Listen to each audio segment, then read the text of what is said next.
Amadas y amados hermanos, les habla el pastor Elvin Cepeda.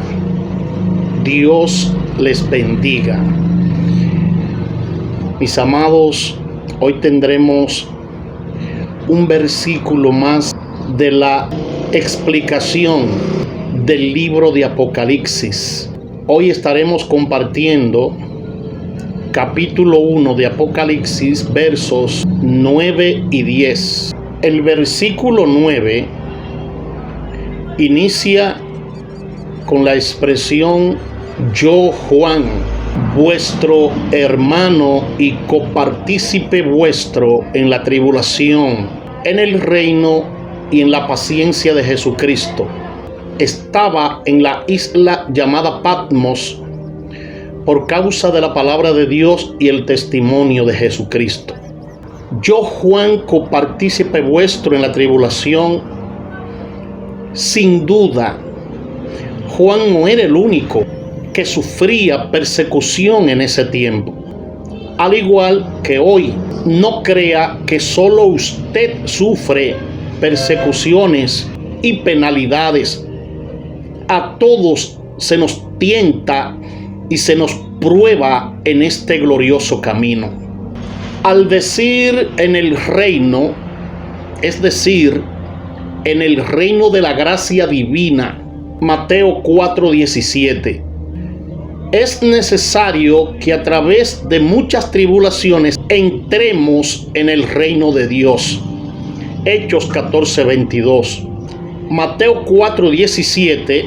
Desde entonces comenzó Jesús a predicar y a decir: arrepentíos, porque el reino de los cielos se ha acercado. El reino de los cielos, expresión empleada exclusivamente por Mateo 31 veces en su evangelio. Mateo emplea 5 veces la expresión reino de Dios, que es la única que usan los otros evangelistas. El uso de la palabra cielo en lugar del nombre de Dios responde a la costumbre de los judíos del tiempo de Jesús de no decir el nombre sagrado. Empleaban la expresión nombre del cielo en lugar de nombre de Dios.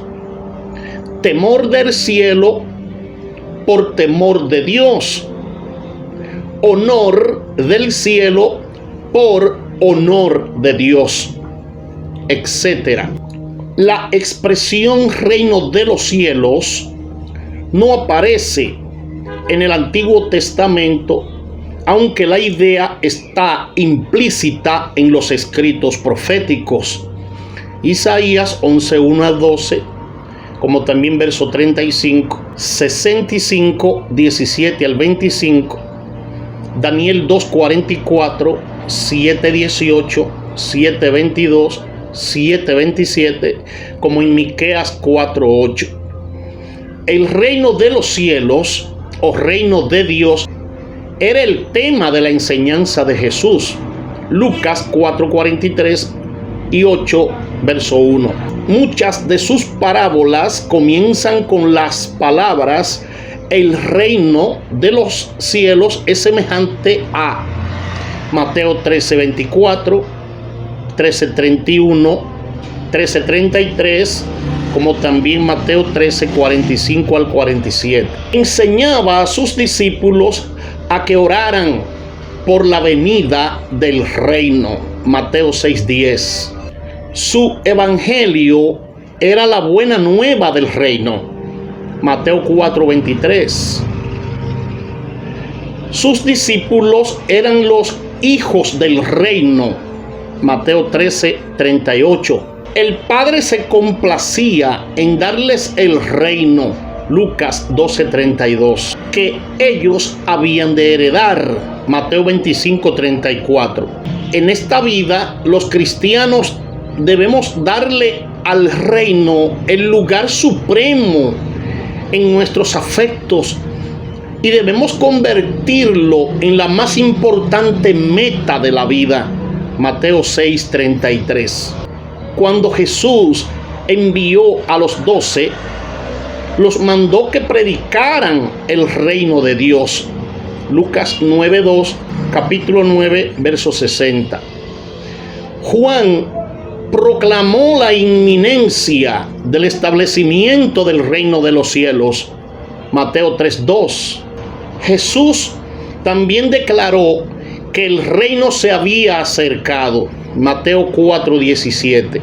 E instruyó a los discípulos cuando los envió a predicar que llevaran el mismo mensaje. Mateo 17. El reino de los cielos se estableció en la primera venida de Cristo. Jesús mismo era el rey y los que creían en él eran sus súbditos. El territorio de ese reino era el corazón y la vida de los súbditos. Evidentemente el mensaje de Jesús se refería al reino de la gracia divina.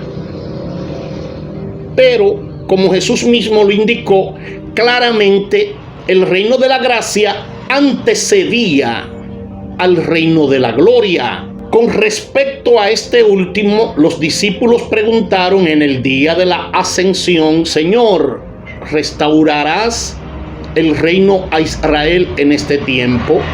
Hechos 1:6 y 7. El reino de la gracia se había acercado en los días de Cristo. Mateo 3:2, 4:17 y 10:7. Pero el reino de la gloria estaba en el futuro. Mateo 24:33. Solo cuando el Hijo del Hombre venga en su gloria y todos sus santos ángeles con él, entonces se sentará en su trono de gloria. Mateo 25:31. El reino de la gracia, amadas y amados, se ha acercado en los tiempos de Cristo. Hoy estamos en espera del reino de gloria. Continuando con Apocalipsis capítulo 1, verso 9, allí dice paciencia. La raíz del vocablo quiere decir permanecer debajo. Paciencia indica aquí aguante, perseverancia, el ejercicio del dominio propio para poder soportar una situación difícil. Cuando con solo negar la fe se podría evitar la presión de la persecución. El Salvador llevó a cabo lo que había dicho a Pedro sobre Juan: si quiero que él quede hasta que yo venga, ¿qué a ti? Juan 21:22. Los cristianos tenemos en Cristo fuerza suficiente para aguantar. Sí, Jesús nos da esa fuerza suficiente para nosotros soportar. Romanos 2:7, Apocalipsis 14:12. Cuando dice Juan copartícipe o compañero en la tribulación, es una persona que a la par de otros experimentó tribulaciones y sufrimientos a causa de Cristo, pero él no se queja, porque después de las tribulaciones él sabe que es también copartícipe del reino. En tal conocimiento, aún las tribulaciones son más ligeras, o dejan de serlo, o son más ligeras sobrepasarlas.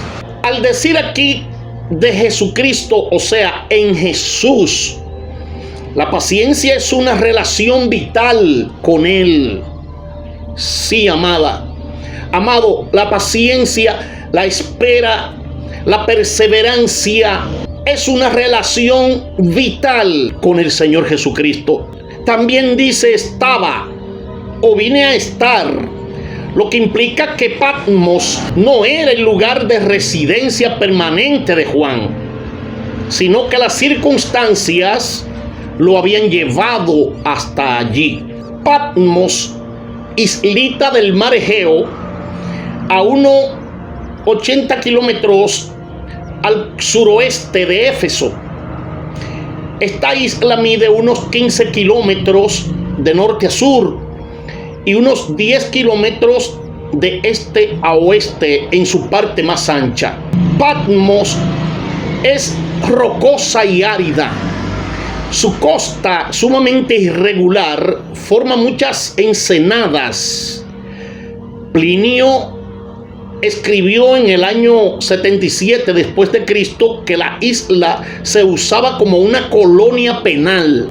Esto implica la declaración de Juan de que era copartícipe en la tribulación. El apóstol estaba en Patmos como preso de los romanos. Victorino de Petavio, 303 años después de Cristo, declaró unos 2 siglos más tarde acerca del Apocalipsis. Cuando Juan dijo estas cosas, estaba en la isla de Patmos. Estaba condenado a trabajar en las minas por el César Domiciano. La declaración de Plinio de que Patmos era una colonia penal es la de un contemporáneo de Juan, muy bien informado. Por lo tanto, es lo más probable que haya acontecido. La realidad es que Juan estaba en Patmos con el fin de recibir y registrar las visiones que allí le serían dadas. Apocalipsis 1:2. Las frases palabra de Dios y testimonio de Jesucristo se refieren a su testimonio inspirado a favor del Evangelio durante más de medio siglo. Este había sido el único propósito que motivaba la vida de Juan. Durante los amargos días de persecución en tiempo de Domiciano, su intrépido testimonio fue la causa de que lo desterraran a la isla de Patmos. Dice el verso 10: yo estaba en el Espíritu en el día del Señor, y oí detrás de mí una gran voz como de trompeta. En el Espíritu, literalmente en espíritu, que puede significar en un estado de éxtasis. Juan se abstrajo de las cosas terrenales. Solo estaba consciente de las impresiones que le llegaban del Espíritu Santo. La percepción natural de los sentidos fue sustituida completamente por una percepción espiritual. Al decirnos allí que él estaba en el día del Señor, se han hecho varios intentos para explicar esta frase, que solo aparece aquí en las Escrituras. Algunos intérpretes la hacen equivaler con el día de Jehová de los profetas del Antiguo Testamento, Joel 2:11, Joel 2:31, Malaquías 4:5, Hechos 2:20. Puede concederse que estas palabras podrían tener tal interpretación si se toman aisladamente. Los que así la explican destacan que el Apocalipsis centra la atención en el gran día final del Señor y en los acontecimientos que conducen a él. Apocalipsis 1:1. Estar en el Espíritu en el día del Señor quizás pudiera que signifique ser arrebatado en visión a través del tiempo para presenciar acontecimientos relacionados con el día del Señor. No designa el domingo, como creen muchos. El significado de la expresión día del Señor, tal como aparece en este pasaje, tampoco se refiere al sábado, para si los adventistas le quieren confundir a usted con eso. Yo elijo y me quedo con los profetas que llamaron el día del Señor a su segunda venida y a los acontecimientos finales. Isaías 2:2, Joel 1:15, 2 Corintios 1:14 y 1 Tesalonicenses 5:2. Ya que estando él en el Espíritu, o sea, arrebatado, iluminado, inspirado por el Espíritu del Señor, realmente se refería a todo lo concerniente de la venida de Cristo y el final de los tiempos, ya que Juan eso era lo que estaba viviendo en ese momento en sus visiones. Y al decir y oí detrás de mí una gran voz como de trompeta. La comparación con una trompeta indica la intensidad de la voz, el grado de fuerza o de energía con que se realizaba esta voz o se manifestaba, y puede ser también por algún periodo de tiempo. Hasta aquí el día de hoy con la explicación del libro de Apocalipsis, hoy con el capítulo 1, versos 9 y 10 del libro de Apocalipsis. Dios les bendiga, les habló el pastor Elvin Cepeda.